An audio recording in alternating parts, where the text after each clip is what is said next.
experts. My speech is poverty alleviation ensures and promotes the human rights of people of all ethnic groups in Xinjiang. It's my great honor to be part of this conference. To kick things off, I would like to showcase two sets of images that encompass the evolution of my hometown across different historical areas.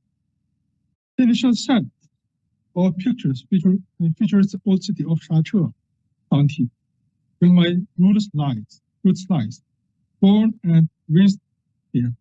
I departed in 2003 at the age of 20. Consequently, my deep understanding of the local people and their way of life becomes evident through these images. The snapshots vividly depict cultural transformative journey since the peaceful liberation of Xinjiang, showcasing significant changes in cityscape and living conditions of its residents. Moving on to the second set, we explore the old city of Kashgar.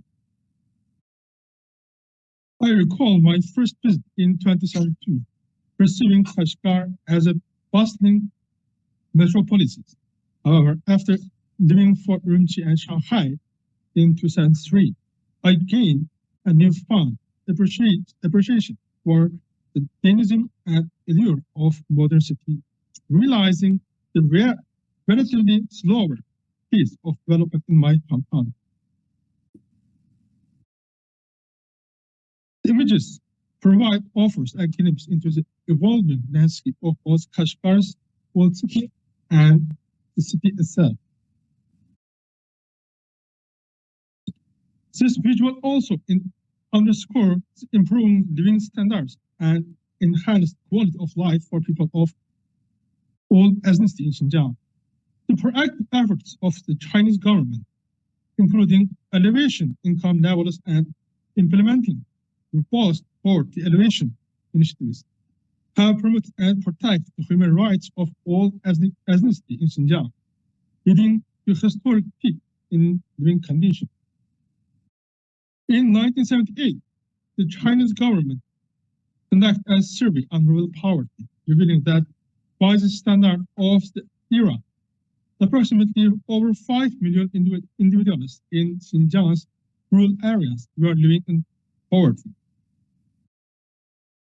Fast forward to 2010, there was a notable reduction, with the number of impoverished individuals in Xinjiang decreased to 2,049,000.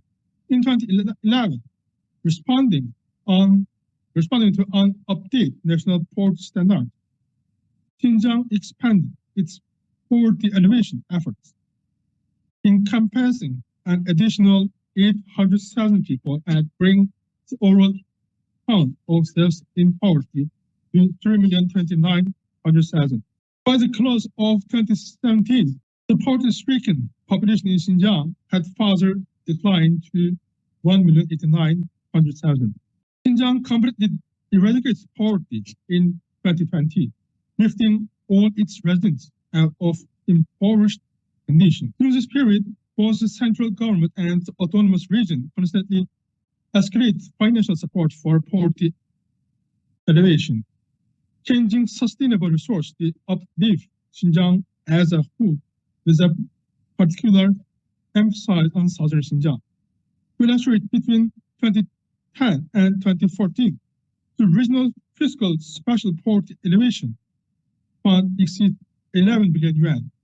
In 2020, Xinjiang allocated a staggering 42 billion yuan across various poverty alleviation initiatives, with 19 billion yuan specially embarked for target poverty alleviation. By October 2023, an additional investment of 21 billion yuan was injected into Xinjiang, aimed at consolidate and expanded the strides made in poverty alleviation and seamlessly integrate them with the rural revitalization efforts. As the trajectory of poverty alleviation unfolds unfolded smoothly. The income levels of all ethnic groups in Xinjiang have witnessed a remarkable ascent. To put it in perspective, the per capita disposable income for urban and rural residents in Xinjiang stood at a mere 319 yuan and 190 yuan, respectively. In 1978, first forward to 2020, and these figures are projected to soar to 14,578 yuan and 17,948 yuan.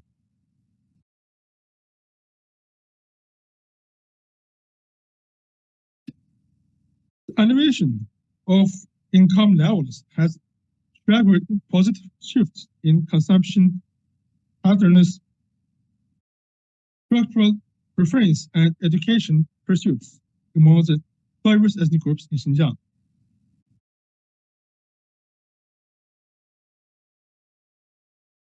For instance, 98, the per capita consumption expenditure for urban and rural residents was at 418 yuan and 140 yuan.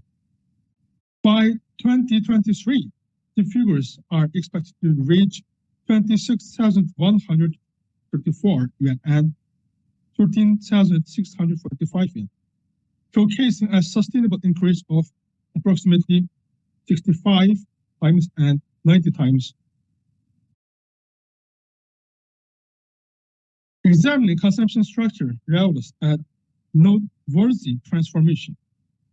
In 1985, the proportion of per capita expenditure on food, tobacco, and alcohol for urban and rural residents in Xinjiang accounts for 48.8% and 48.8% of the total per capita consumption expenditure.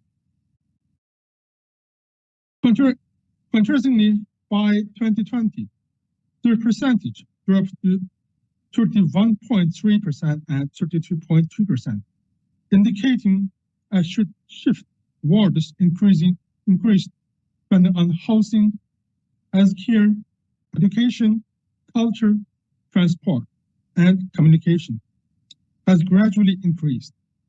This trend highlights the elevation of properties beyond basic needs, emphasizing personal expression, improving living conditions, enhanced healthcare, and broader horizons through travel.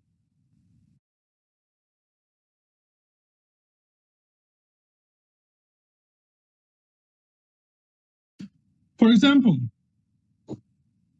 the per capacity housing area in rural Xinjiang expanded from 10.2 square meters in 1983 and 70.3 square meters in 2000 to an impressive 29.4 square meters in 2020. Similarly, the per capita living area in urban Xinjiang increased from 11.9 square in 1983 and 20 square meters in year of 2000 to a sustainable 36 square meters in 2020. Educational opportunities have also flourished, with a number of individuals pursuing higher education skyrocketing from 940,000 in 2000 and 2,300,000 in 2010 to an impressive 4,200,000 in 2020.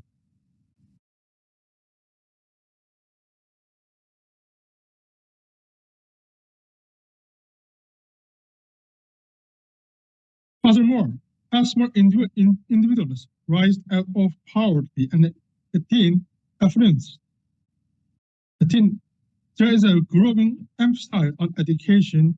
A considerable number now receive quality education, paving the way for happier lives. For instance, in 1949, Xinjiang's illiteracy rate surpassed 90%, nearly 10% point higher that's national average. In 2022, this rate climbed to 2.6%, below the national average. The proportion of individuals obtaining higher education in Xinjiang surged from 5.1% in 2000 to 60.5% in 2020. Per 100,000 people, 16,536 held college degrees, 1,069 more than the national average. Educational advancement has translated into more stable jobs, increased incomes, and overall improvement the quality of all happiness.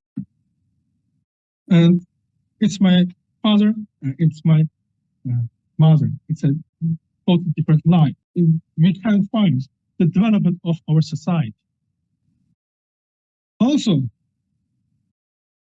in 2021, when I was my home, the restaurant, we gathered for family dinners. It shows the development of the local society. It's beautiful decoration and comfortable ambience. And it's my wife, it's my child, it's my brother, and well, and this house is my. This is a picture of our family and house where my sister currently lives. The Chinese government prioritizes the substantial and development rights of all ethnic groups as a primary basic human rights through poverty alleviation, including in Xinjiang. It has elevated the quality of life and happiness index for people across the nation, improving living and working environments. The government effectively ensures the equal participation and development rights of all ethnic communities, fostering sharing benefits and contributing significantly to the global human rights cause. As a Uyghur scholar actively involved in the grassroots poverty alleviation, I feel honored and gratified to contribute to building an all-round well of society. I hope that sharing provides you with inspire. And it's my picture I worked in the Khotan pond. We can find the road is very beautiful and the people in here are very happy.